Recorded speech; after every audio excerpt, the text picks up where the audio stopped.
आज रात करीब 2 बजे भारत ने पाकिस्तान पर एयर स्ट्राइक कर दी है। जो मोदी ने कहा था वो करके दिखाया है। पाकिस्तान से जो सिंदूर का बदला था वो ऑपरेशन सिंदूर के माध्यम से लिया है। हमारे साथ इस वक्त मौजूद है अजमेर शरीफ के जो दीवान है उनके उत्तराधिकारी और ऑल इंडिया सज्जादा नशीन काउंसिल के अध्यक्ष सैयद नसरुद्दीन चिश्ती। किस तरह से देखते हैं जो भारत ने एयर स्ट्राइक की है? देखिए, सबसे पहले तो मैं भारतीय सेनाओं को उसके लिए बधाई देना चाहता हूं और उनको सलाम करता हूं, तीनों सेना अध्यक्षों को। और धन्यवाद दूंगा हमारे प्रधानमंत्री मोदी जी का कि जिन्होंने 140 करोड़ देशवासियों की जनभावनाओं को समझा और उस पर खरे उतरे। उसके लिए पूरी भारत सरकार को बधाई भी, धन्यवाद भी।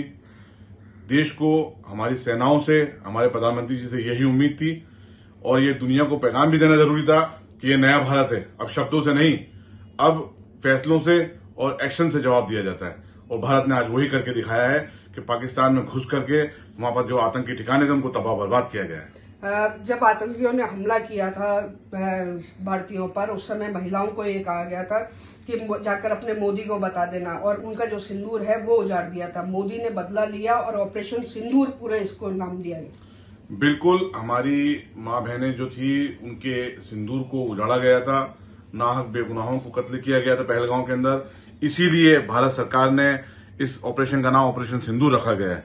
और ये ऑपरेशन सिंदूर इसलिए रखा गया है कि उन माँ बहनों का जो सिंदूर उजाड़ा गया था उस सिंदूर का बदला लिया गया है आज, और सही रूप में दिया गया है। इसके लिए पूरे देशवासी, पूरी भारत सरकार को और भारतीय सेनाओं को दिल से सलाम करते हैं और दुआएं देते हैं। भारतीय सेना ने पहली बार राफेल का उपयोग किया है और बिना पाकिस्तान की सीमा में घुसे हुए वहां पर अटैक किया है। बिल्कुल, मैंने कहा ना, ये नया भारत है और हर तरीके से सक्षम है कि हमारे राफेल, हमारे और दूसरे जो हथियार हैं वो दुनिया के बेहतरीन हथियारों में से एक हैं। और पाकिस्तान को जो सेना ने बिना उनके बॉर्डर में घुसे यहीं से मिसाइलों से जो हमला करके तबाह बर्बाद किया, टारगेट करके, वो एक दुनिया के लिए सामने में कि ये नया भारत है, इसकी ताकत क्या है ये दुनिया ने देखी है, भारतीय सेनाओं की ताकत क्या है ये दुनिया ने देखी है।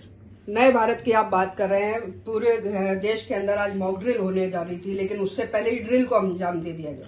जी हाँ, ये देखिए, मैंने थोड़े दिन पहले भी कहा था कि एक दिन हम सुबह उठेंगे और हमें अचानक से खुशखबरी मिलेगी। हमें इसी तरीके की उम्मीद थी कि जो जंगें होती हैं सेनाएं बता के नहीं लड़ती हैं कि किस वक्त हमला करेंगे।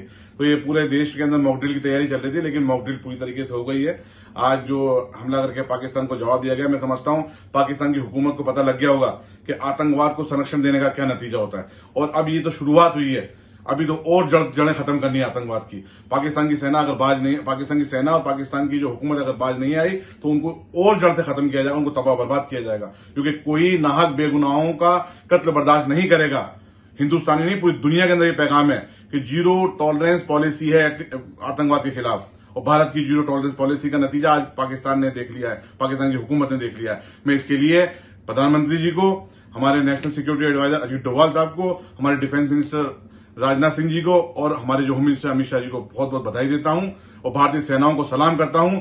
जय हिंद, जय भारत, जय हिंद की सेना। लंबे समय से ये कहा जा रहा था कि हमला कब करेगी भारतीय सेना, विपक्ष लगातार सवाल उठा रहा था, लेकिन आज सुबह जब उठे उससे पहले ही स्ट्राइक हो चुकी थी और पाकिस्तान जो है वो लाचार नजर आ रहा है। बिल्कुल, मैंने कहा ना कि सुबह उठते हैं तो हमें पता लगता है भारतीय सेनाओं ने क्या फैसला लिया है और भारतीय सरकार ने क्या फैसला लिया है। और टीवी पे आके अनाउंसमेंट करके मिलिट्री एक्शन नहीं लिया जाता है। ये एक स्ट्रेटेजी होती है जंग की।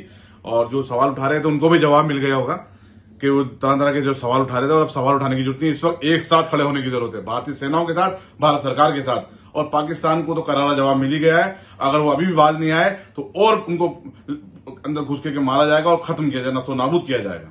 तो ये थे दरगाह दीवान के उत्तराधिकारी सैयद नसरुद्दीन चिश्ती, जिनका कहना है कि नया भारत है, इसी तरह से पाकिस्तान में घुसकर उन्हें मारा जाएगा। अजमेर से चंद्रशेखर शर्मा। जैसे कि मैं सो रहा हूँ तो पिताजी को जगाना है मुझे, तो वो डायरेक्ट उठाने के बजाय, और हिंसा की परंपरा मेरे यहाँ नहीं थी सौभाग्य से, तो वो क्या करते थे कि उस कमरे में आ जाएंगे या बाहर से गुजरेंगे और चौपाई बोलेंगे, प्रात काल उठ के रघुनाथा मात पिता गुरु नावई माता। कभी कभी मैं गुस्से में उठ करके, अरे पापा, चरण स्पर्श किया और सो गया। मैंने कहा अब मत उठाना।